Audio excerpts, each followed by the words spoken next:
over people and things. So you can use. So Troy gave me these things, and he said he's going to get a couple more so that we have them handy. Well, that'd be great. So we're going to keep up with the common dock? Well, that's what I originally said, but I like Jana's idea. We're just right out. I think both ends are fine. Because if you had it there, that's really the quickest on either lake. If you had it there, So we need a box to put it in. We can take it off of Brian's thing. He never uses it. What about putting it on Ryan's dock? Pool water was clear. Yeah. Or we put it there because have it one on both ends. Probably just need to get a box for the supplies anyway. So I'll get like 2 backboards and another set of straps, and then a few sea collars, and you can just in the common dock and then wherever else you decide. That'd be awesome. Okay. Thanks, man. So, and probably the other thing I was thinking of, maybe you guys already have this, and I don't know about it, but if somebody does get hurt, and a lot of times we're pulling with just one person, do you have any signals or like the 3 horn blasts 3 times to get somebody to come help you? No. We can hear, we can all hear, but we can't, you know, if you're by yourself and you really think, and you know, obviously you can tell if somebody's hurt or not. I mean, if they're unconscious, then treat them like they've hurt their neck and their spine, and then you'd never have any regrets, I guess, is the biggest thing. If you grab them and pull them into the boat, and then, you know, find out that they've fractured their neck, then you're always going to kind of wonder. So if it was me, and I would just always fall on the side of more caution. If they wake up and they say they're fine and they're just kind of, you know, dazed, then you can always undo it. It's probably better to go to get them checked out, but you know, and then that way blow your horn, get some people out there to help you, and be more careful. But the reason we kind of started talking about this is that we are really, I mean, I guess Vernon probably has a volunteer fire department, and that's probably 20 to 30 minutes, I would think, before they get out here. Never asked, have we? There's not a lot. Willow's probably about 35 to 40 minutes. Yeah. Yeah, I mean they will definitely help you. Any of the fire guys, you know, they have a certain level of training. They're probably first responders, which means they kind of have basic first aid. Actually, probably the BLM hotshot place over there. It's the most. Maybe most likely to have trained personnel ready. Yeah. They're all on the mountain right now.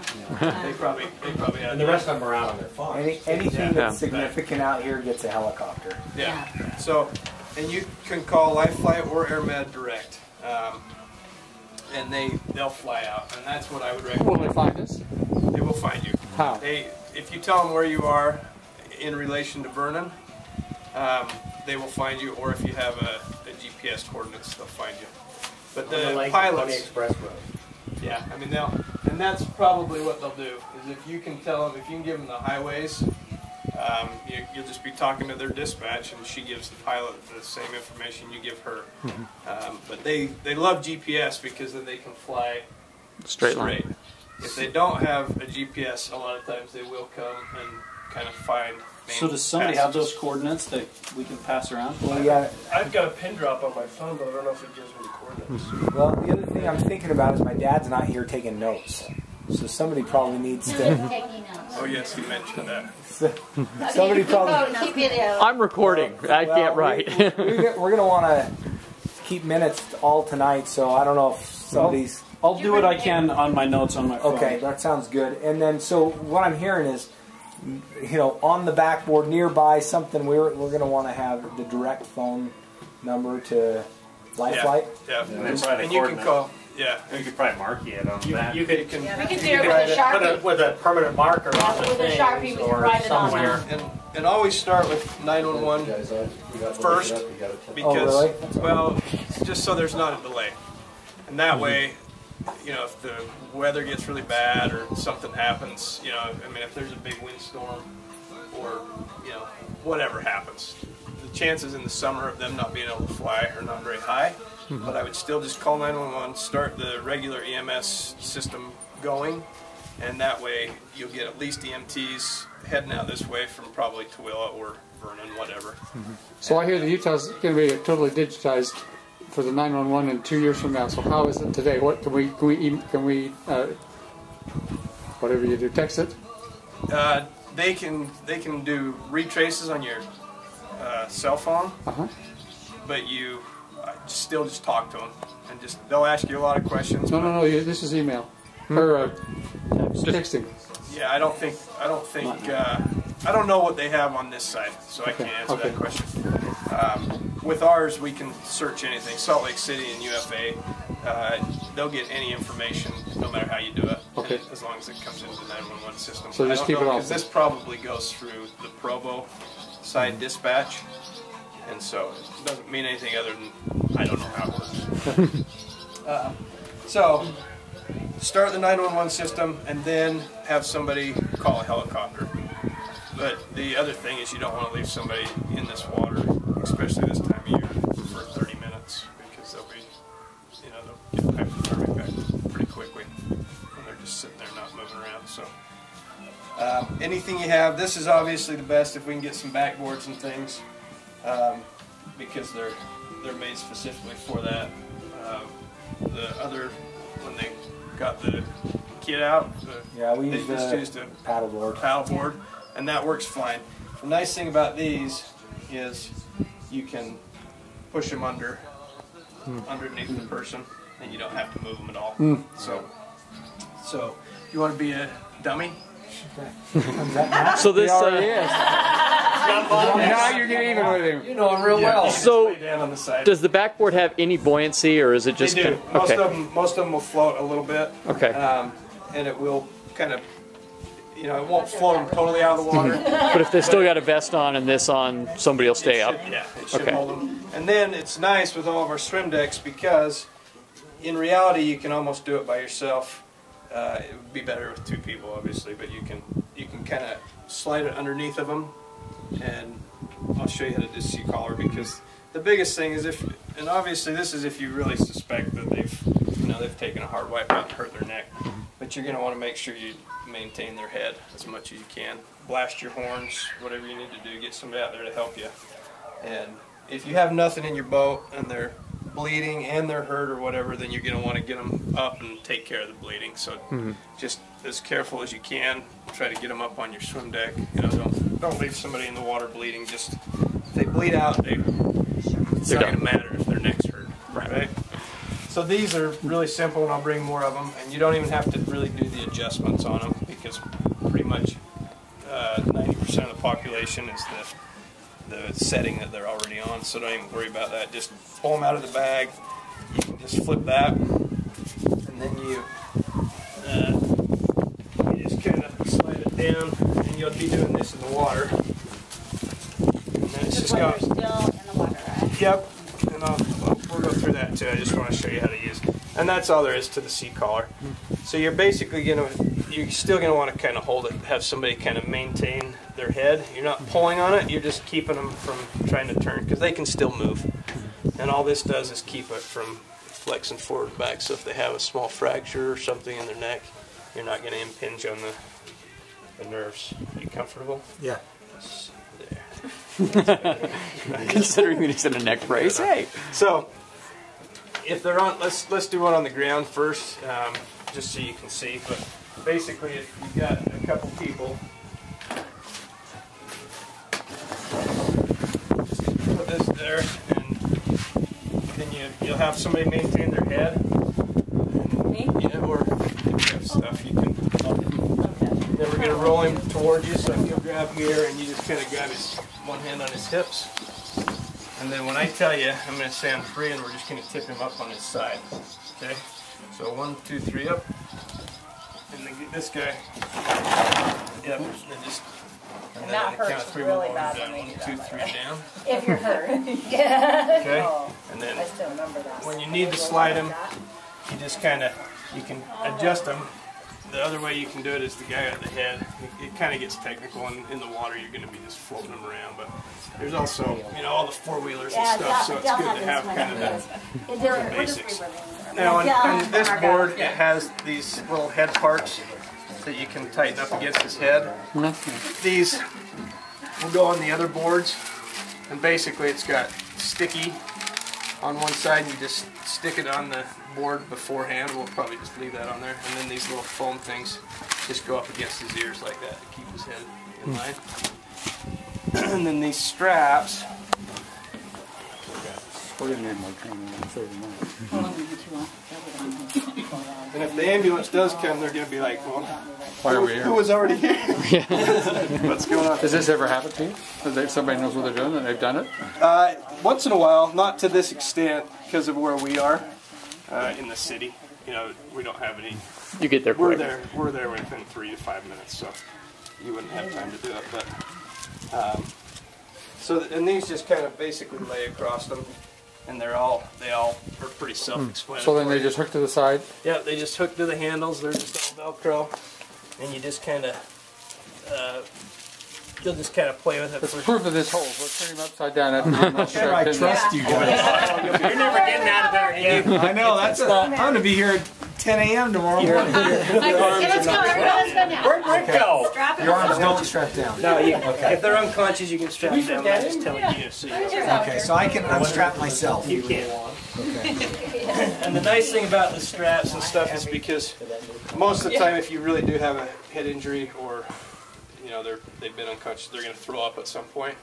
And so you're going to want, if you end up putting them in a car or something like a lot of times people do, to get them going closer. Yeah. If you're not calling a helicopter or, you know, whatever. Yeah. I mean, it just happens. For those people So- that don't know, we had a kid out here have a serious concussion. He was kind of in and out of consciousness, and we put him on a paddleboard, used a ratchet strap on his head, and put him in the back of the Suburban, and did about 110 to the hospital. And he had to get a CAT scan and stuff. Then he cleared up, and he was fine. Did he throw up on the way? He was dry heaving. We should try to be our own ambulance, right? Well, you know, that's kind of hard. Call. From the paramedic side, probably not. But from my side, being out here, I would throw somebody in the car. Yeah. Because And just get in reality, they need definitive care, which is a hospital. Yeah. The medics, the ambulance, you know, even the helicopter, they don't really have a whole lot more than we do. If it's a trauma, meaning if somebody's hurt, you know, other than head stuff, it's probably not bad to just kind of try to stabilize them and have a helicopter come, because the definitive care for that is in Salt Lake, and so that's a long drive. If it's just like you guys did, I think that's, you know, that's what they need. They need somebody to take a look, see what's going on. The only thing that ambulances can really do on head stuff is some oxygen, and that's, you know, I think you did the right thing, but Don't they you have usually oxygen will here, throw right? up. And so if you have have them oxygen? strapped and you think their neck's hurt, you can roll them over and still maintain their head and stuff. So, you know. So this far with the straps, would you do that in the water? Strap them I in the I would try to do as much as you can. Okay. If you really think that it's a neck injury. Okay. Now, if they're unconscious, you have to assume, but you can usually, to some extent, you can tell how did they fall. Did they, hyperextend or flex their neck, or did they just take a ski to the side of the head? Yeah. And the chances are they probably just have a head injury. Then it's probably more critical to, kind of get them out of the water, so they're not going to inhale any water or anything. But you can, if you have two guys in there, it can go pretty quickly. You can throw straps on and you have everything done. Well, I have a question. So there's times when me and him are just out here like weekdays where there's nobody and it's just me and him and my kids. Like, what if I don't have big arms to like talk about that in safety later. You can get Bella to take care of that lifting. She's good. No, literally. So what's the best way to grab somebody in the water? Like as a small woman, I'm like. I thought that before You can- when I'm here by myself. Yeah, that's a hard call. I thought- You're a great dummy. You're great. What I do is I pull them back over. That one's wet. Do you have a dry life jacket or do you want to put a wet life jacket? How about somebody else get in the water? Now it's you. I don't even have my swimsuit on. I won't make anybody get in the water. Okay. Okay, Troy. Right. On that, when you're alone, I get I mean, because in really, other we courses do it where all I've the time. been on clubs, stuff like that. One of the things they've always recommended is, again, if somebody's unconscious, you need to worry about drowning. Yes. Or that type of thing. And one of the easiest ways, again, especially like if you're skiing, is you're going to, you know, they go around a buoy or whatever and they fall, is to just pull them to the edge. That's what I've always And thought where I you would could do. at least, Just get 'em to the they're edge. partly in the water, Yeah. and you can at least get them up and you're not, they're laying there. So, but they're not drowning. And then, see, we have another little fun part to this out here too, is that a lot of times we don't have cell service. Right. And so that's a perfect example. You're going to need to get them wherever you can that you think that they're, you know, completely out of the water, and go make a phone call and then come back to them, because if you're by yourself, you're kind of stuck. But my And you other can't just sit question there is, and do you worry yell. about their neck? Like if I'm doing everything in my strength to just like get them to the side? Let me I know. I mean, Don't. First, save their life. yes. Pull them in You- the water. I thought I could grab him to the edge, get over there, You'll- and then You'll call. have Sorry, adrenaline. maybe blonde. Yeah, you'll be able to throw You'll them have in the boat. adrenaline, and you'll be able to get him. You'll be able to Okay. get him. Okay. You probably could get him onto your swim deck if you need to. Okay. But it is very easy, especially with life jackets, to get him over to the side and Okay. just pull him up onto the shore. And what you're going to try to do, and it's somebody hard can without ask to really keep him being in the warm. water, Sure. but you're going to just try to grab low down on their life jacket and basically almost grab a hold of their ears. So you're just supposed to You're press just pushing on his face, and then you just kind of lift and drag, and you're swimming, and so it's a lot easier. And you basically, the back of the life jacket is, you don't want to lift too high. No. But you know, you just kind of naturally, you'll feel it. It's So pretty good. something that just crossed my mind. Buoyant in the water. Oh, that's true. You know, I don't. When I go and pull Margot, I don't think about having a life jacket for me. It would be way easier. We're going to if talk I had a about life that in a jacket. second. Yeah, we're going to tell that on his note. Life jackets on the boat. Yeah, that's And so, you know, it's always a good idea to, Have an extra life have jacket. a life jacket. You need one. And plus, if you need I know, to, you can throw it under their feet or whatever and just drag them over the side. One of the things Rick and I have I think in both my boats is, you know, those seat cushions is one of those, like either sit on it or it's right underneath what the driver's thing. Yeah. Because you can easily grab those and throw them out, and again, they can grab to them, or you could use that. And so, you turn over on your face, sorry. Now he's really drowning. Yeah. Now you're So- really going, Rick. So there's a couple ways, and obviously in the water, all this stuff is much easier, but again, it's all, Bad side. if you don't think that their necks hurt, just obviously flip them over, and you can give them, you know, if they're, seems like they're not breathing, give them some breaths, and just kind of keep doing that until they make a noise or whatever. By the way, I am breathing. Please don't. There's We'll get Margot down there. There's a couple of techniques.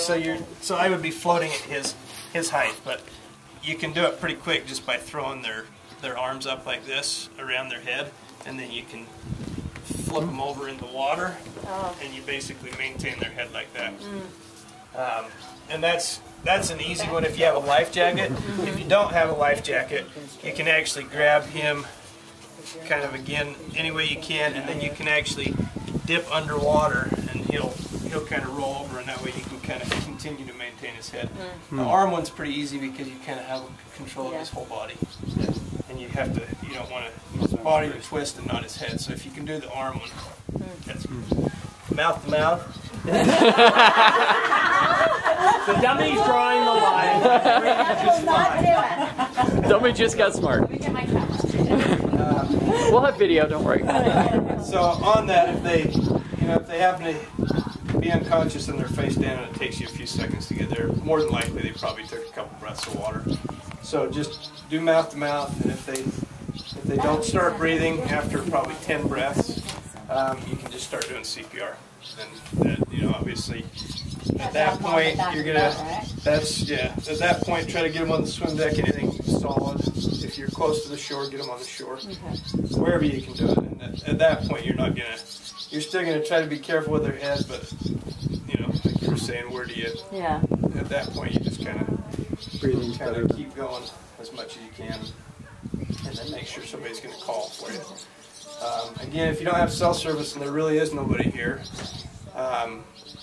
do a couple minutes of CPR, and then go try to make a phone call wherever you can. Is it still just down at that end? Is that that's your best bet. That place is the best. On this end is Probably just outside our bedrooms. If you get to our, yeah. If you get up close to the house, both of our houses have Yeah. services. Okay. So if you get, like, if you're on this end and you just got close to either of our houses, you'd be okay. So You'd if have you, to get to our. I don't know if you guys have tried, but the Peninsula has it really good all the way up and down. Yeah, Right. because I probably just. Oh, 18 is good everywhere. I get it at my dock, but out there I get it The perfect. guaranteed spot is out on the end of the dam. so do a couple, at least a couple, probably even 5 minutes of CPR, and then try to go make the phone call. Try not to be gone for more than a couple minutes, otherwise it's kind of pointless at that point. So you guys try to make all a phone have call. They'll ask you a lot of questions. Just give them the bare minimum. Tell them where you are, what you have, and leave your phone open. So they can hear it. You Yep. keep calling. Yeah, and then it's better the more information you can get them. But if your hands full, you have to do what you have to do. Let's see. So what else? You basically have a couple of minutes to leave them without doing CPR. Yeah. So you get the call. This is where we're at. I got to get back and do CPR. And hopefully there'll be somebody around. I mean, it seems like there's usually Most of the time. So set up that distress. Yeah, what is the distress signal? well, the normal one would be 3 horn blasts 3 times, and that's pretty unmistakable. So unless you have that's pretty bad. because that You start doing that right away, so somebody can. somebody will look. Right? What's the You got a horn on your boat. I need a driver. That's right up there. Yeah. 2 blasts twice. That's I don't know. Anytime you talk about drivers and my wife's around, it's not good. Okay, so what else? So breathe for them, whatever you need to do, and then just try to get some help out here somehow or another. And those ones, just again, start with 911 on everything. If it's really critical, then call for a helicopter yourself, and they should come. I mean, it's not exactly how it's set up, but I've talked to both of them about it, and they said, yeah, we'll fly out. So We have a helicopter out here. I don't know if you guys knew that. when you Emergency, medevac. Where?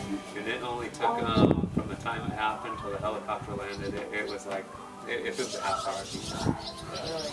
That's it. That was about When we were building it, hit a guy in the head with the Oh. machine. airmen, And it was Nikki from Vernon, It was in an ambulance. No, she was in a suburban with lights. Okay. But she was here in like 10 minutes. No, I mean, that's a 10-minute drive. I was going to ask. Is that from the I was gonna- BLM? Volunteer. And I was going to tell you guys, you can always call the Silver Sage. They They'll call anybody for you. I mean, if you say we have an emergency, we can't be on the phone. We have to take care of something. We'll call everybody. I wasn't impressed. Well, Yeah. I mean, she just showed up. I wanted to go do it. Well, It was like, what? By the way, it was a happy ending. He turned out fine. it turned out fine. After a couple of days in the hospital, and and so if you do call a helicopter, the only thing out here are some of the little towers, and they're going to probably ask you that on the phone. There's hazards out here if they're coming out on their own. Because normally we give them that information if we call for a helicopter or a fire department. But like your light towers and stuff, because if they come flying in, they can have a heads up of where they're going to be, and then you just tell them where you want them to sit down. So probably, any of those areas. Probably the circle down by the ramp's the easiest place to put down, isn't it? Or right down there. yeah, it's probably relative to where the person is. Or any one of these vacant lots. Yeah. They, vents in between the two things. Well, we got the towers there now, though. There's a lot of open space. Oh, they can land like they Oh, yeah. Yeah. Well, we've had helicopters in here a lot. Well, Not landing, but. Okay. They can sit down as long as That's there's very no helpful. obstacles that they can't see. Once the lights are on those, obviously they'll probably be able to get those up pretty easily. But what else? Well, so recap. If they're bleeding bad, Stop take bleeding. care of that first, because nothing else really matters if they bleed to death. Yeah. And is it Then- supposed to go to Tooele ER? Is that what I think now that the road's all torn up. Oh, for sure. Long, Yeah, for sure now. And then, okay, so the bleeding's number one. Yep. And Number two is tourniquets the- are fine. Not necessarily around the neck. Oh, But if okay. somebody happens to, get cut or whatever, Tourniquets are fine. Fine if you can't, try to stop it just with pressure first. Just wrap a towel and something. How long can you leave tourniquet on? They'll leave them on for a long time now. It used to be, Yeah, where time limit. you used to try to release them every 10 minutes. We don't do that anymore. They've just figured out that the damage is less from just leaving them on. They'll leave them on for, there's cases of an hour plus, and we even carry tourniquets now again. There was 15 years that you didn't put a tourniquet near anybody, and now we have, they're basically like an old inner tube, like a car inner tube, and you stretch them around 4 or 5 times, and they seem to work great. So they've had good luck with them, and that's all from course. They test all that stuff, and they say they work good. So the wider the better. But if you have Is there a better place than? Is her? I don't know. Is that like, do you do it where there's bleeding, or is there just above As close above as you can put it? Yeah. All right. Wait, sorry. We done? Yep. Are we done? Hold on, Were she you- was were you answering my talking? question. Okay. Sorry. Yeah. Wait, you said like if they were cut like right here. So tourniquet. You can do the just Yeah, right above above it. As Del close just as mostly you can. cuts his legs. That's And it has, again, it needs to be a bad cut, and hopefully when you talk about this stuff, and if we get all this junk here, nobody will ever need it. That's Right. That's generally how it works. That's really, yeah, that's the value of it. Yeah. where you always put your leg down. Hopefully I need to touch it. See how good it fits? no limb.